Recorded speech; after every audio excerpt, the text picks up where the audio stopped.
ओम शांति। आज के अव्यक्त महावाक्य हैं 1 नवंबर 1981 के। मुरली का टाइटल है सेवा की सफलता की कुंजी। सदा कृपालु दयालु अव्यक्त बाप दादा अपने ईश्वरीय सेवाधारियों प्रति बोले, आज बाप दादा सर्व बच्चों को किस रूप में देख रहे हैं, अर्थात अपने खुदाई खिदमतगार बच्चों को देख रहे हैं जो हैं ही खुदाई खिदमतगार। उन्हों को सदा स्वतः ही खुदा और खिदमत अर्थात बाप और सेवा दोनों साथ साथ याद रहती ही हैं।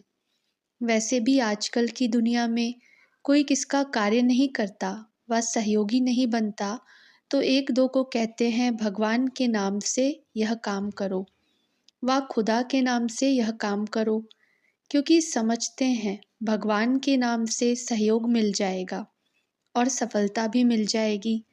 कोई असंभव कार्य व होपलेस बात होती है तो भी यही कहते हैं भगवान का नाम लो तो काम हो जाएगा। इससे क्या सिद्ध होता है?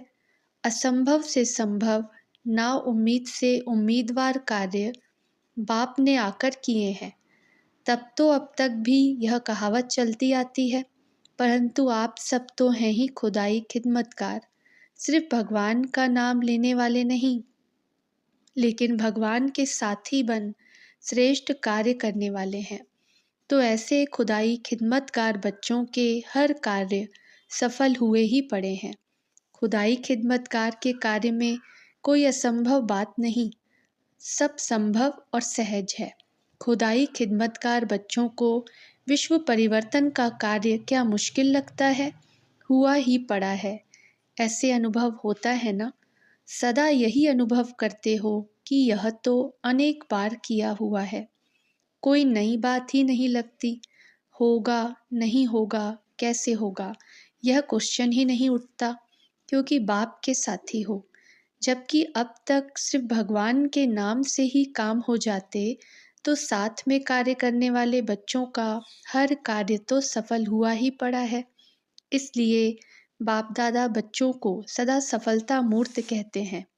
सफलता के सितारे अपने सफलता द्वारा विश्व को रोशन करने वाले। तो सदा अपने को ऐसे सफलता मूर्त अनुभव करते हो। अगर चलते चलते कभी असफलता या मुश्किल का अनुभव होता है, तो उसका कारण सिर्फ खिदमतगार बन जाते हो, खुदाई खिदमतगार नहीं होते। खुदा को खिदमत से जुदा कर देते हो, इसलिए अकेले होने के कारण सहज मुश्किल हो जाता दूर दिखाई देती है। लेकिन नाम ही है खुदाई खिदमतगार, तो कंबाइंड को अलग नहीं करो, लेकिन अलग कर देते हो ना। सदा यह नाम याद रहे तो सेवा में स्वतः ही खुदाई जादू भरा हुआ होगा।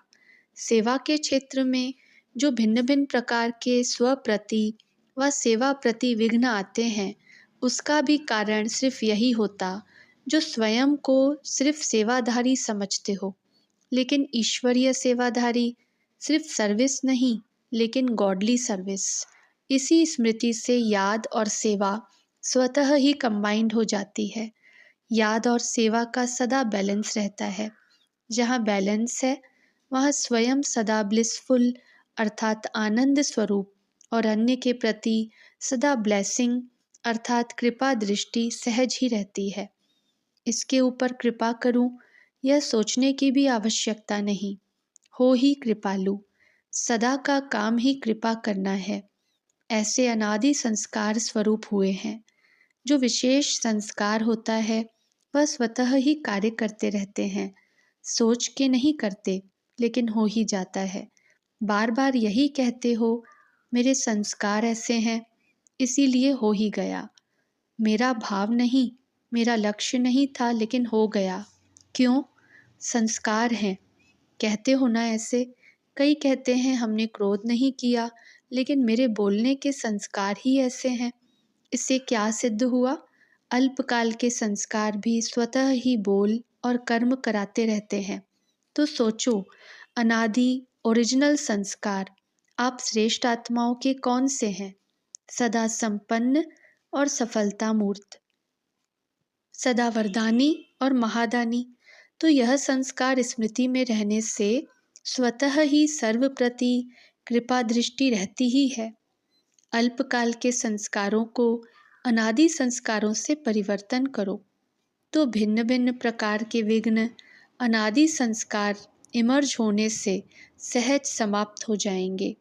बाप दादा को अब तक भी बच्चों की स्व परिवर्तन व विश्व परिवर्तन की सेवा में मेहनत देख सहन नहीं होता। खुदाई खिदमतगार और मेहनत, जब नाम से काम निकाल रहे हैं तो आप तो अधिकारी हो, आप लोगों की मेहनत कैसे हो सकती है? फिर छोटी सी गलती करते हो। कौन सी गलती करते हो? जानते हो, जानते भी अच्छी तरह से हो, फिर क्यों करते हो? मजबूर बन जाते हो। सिर्फ छोटी सी गलती, मेरा संस्कार, मेरा स्वभाव, अनादिकाल के बजाय मध्यकाल के समझ लेते हो। मध्यकाल के संस्कार स्वभाव को मेरा संस्कार, मेरा स्वभाव समझना, यही गलती है। यह रावण का स्वभाव है, आपका नहीं है। पराई चीज को अपना मानना, यही गलती करते हो। मेरा कहने और समझने से मेरे में स्वतः ही झुकाव हो जाता है, इसलिए छोड़ने चाहते भी छोड़ नहीं सकते। समझा गलती क्या है? तो सदा याद रखो, खुदाई खिदमतगार है। मैंने किया नहीं, खुदा ने मेरे से कराया।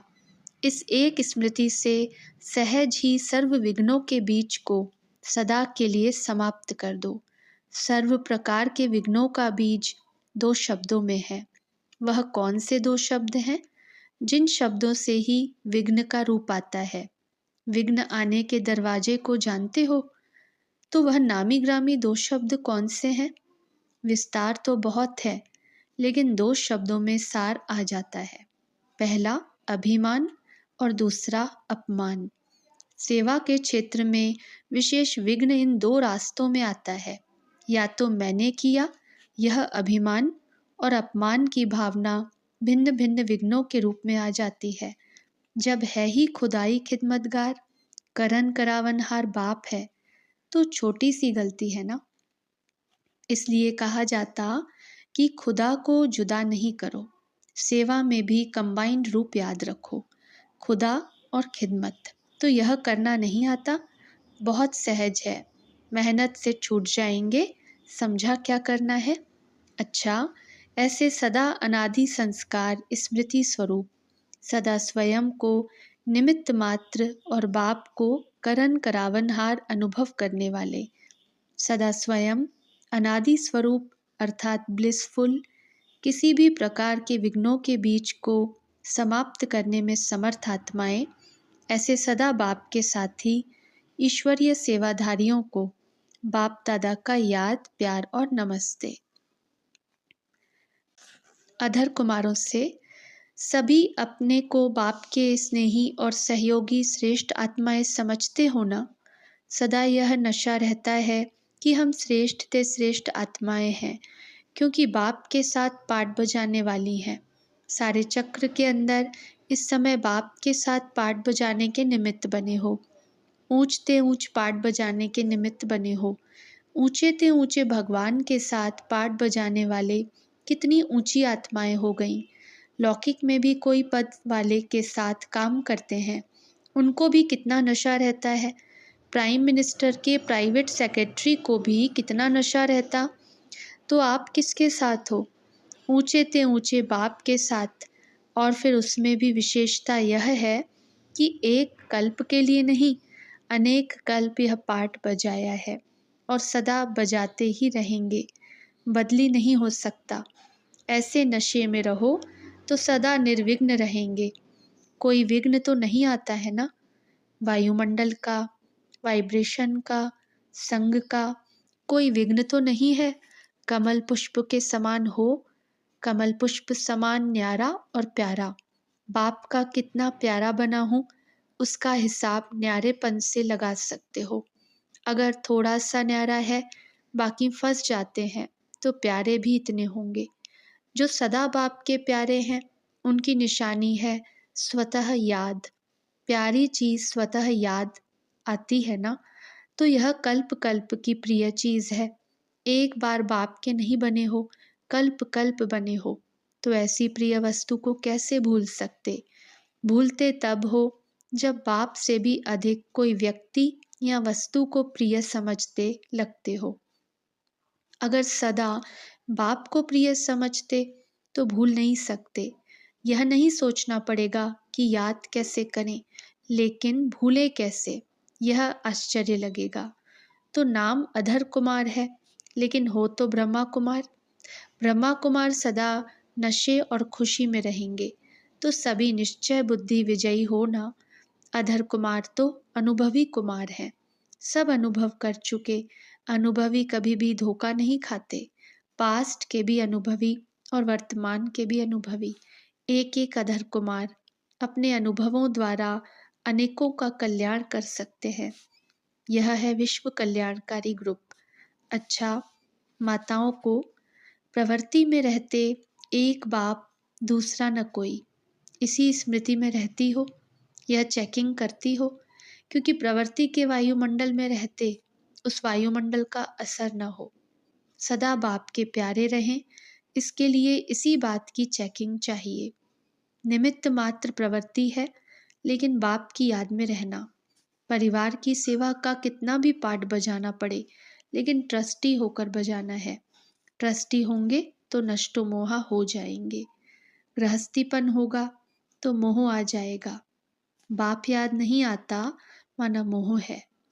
बाप की याद से हर प्रवृत्ति का कार्य भी सहज हो जाएगा, क्योंकि याद से शक्ति मिलती है। तो बाप के याद की छत्र छाया के नीचे रहती हो ना। छत्र छाया के नीचे रहने वाले हर विघ्न से न्यारे होंगे। माताएं तो बाप दादा को अति प्रिय है, क्योंकि माताओं ने बहुत सहन किया है। तो बाप ऐसे बच्चों को सहन करने का फल सहयोग और स्नेह दे रहे हैं। सदा सुहागवती रहना। इस जीवन में कितना श्रेष्ठ सुहाग मिल गया है। जहाँ सुहाग है वहाँ भाग्य तो है ही, इसलिए सदा सुहागवती भव। यूपी और गुजरात जोन से मुलाकात। सर्व स्थानों की अपनी अपनी विशेषता है। यूपी भी कम नहीं तो गुजरात भी कम नहीं। दिल्ली के बाद यूपी निकला। जो आदि में स्थापना के निमित्त बने हैं, उन्हों का भी ड्रामा में विशेष पार्ट है। फिर भी आदि वालों ने डबल लॉटरी तो ली है ना। साकार और निराकार डबल लॉटरी मिली है। यह भी कोई कम पार्ट है क्या। कल्प कल्प के चरित्र में सदा साथ रहने का भी यादगार है। यह भी विशेष भाग्य है। अभी भी बाप दादा अव्यक्त रूप में सब पाठ बजाते हैं, लेकिन साकार तो साकार है। साकार वालों की अपनी विशेषता, इन्हों की फिर अपनी विशेषता है। यह अव्यक्त से साकार का स्नेह खींचने वाले हैं।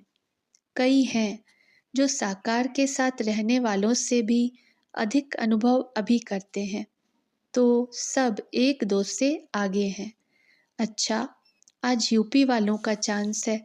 नदियों के किनारे पर यूपी ज़्यादा है। जमुना नदी के किनारे पर राजधानी और रास दिखाते हैं, लेकिन यूपी की पतित पावनी मशहूर है। यानी यूपी को सेवा का स्थान दिखाया है, तो ऐसा कोई यूपी से निकलेगा ज़रूर जो अनेकों की सेवा के निमित्त बने। ऐसा कोई तैयार हो जाएगा।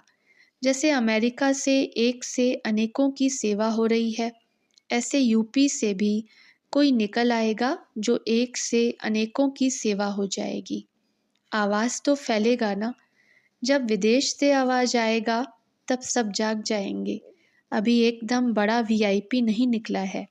अभी तक जो वीआईपी निकले हैं उनसे ज़्यादा नामी ग्रामी तो वही विदेश का कहेंगे ना, जो प्रैक्टिकल अनेकों को संदेश दिलाने के निमित्त बन रहे हैं। भारत भी आगे जा सकता है, लेकिन अभी की बात है। आखिर जय जयकार तो भारत में ही होनी है ना। विदेश से भी जय जयकार के नारे लगाते लगाते पहुँचेंगे तो भारत में ही ना। उन्हों के मुख से भी यही निकलेगा, हमारा भारत। भारत में बाप आए हैं, ऐसे नहीं कहेंगे यूएन में बाप आए हैं। विदेश इस समय रेस में आगे जा रहा है। अभी की बात है, कल दूसरा भी बदल सकता है। एक दो को देख करके और ही आगे बढ़ेंगे। अभी यूपी का कोई वीआईपी लाओ, पतित पावनी, कोई को पावन करके छू मंत्र करो।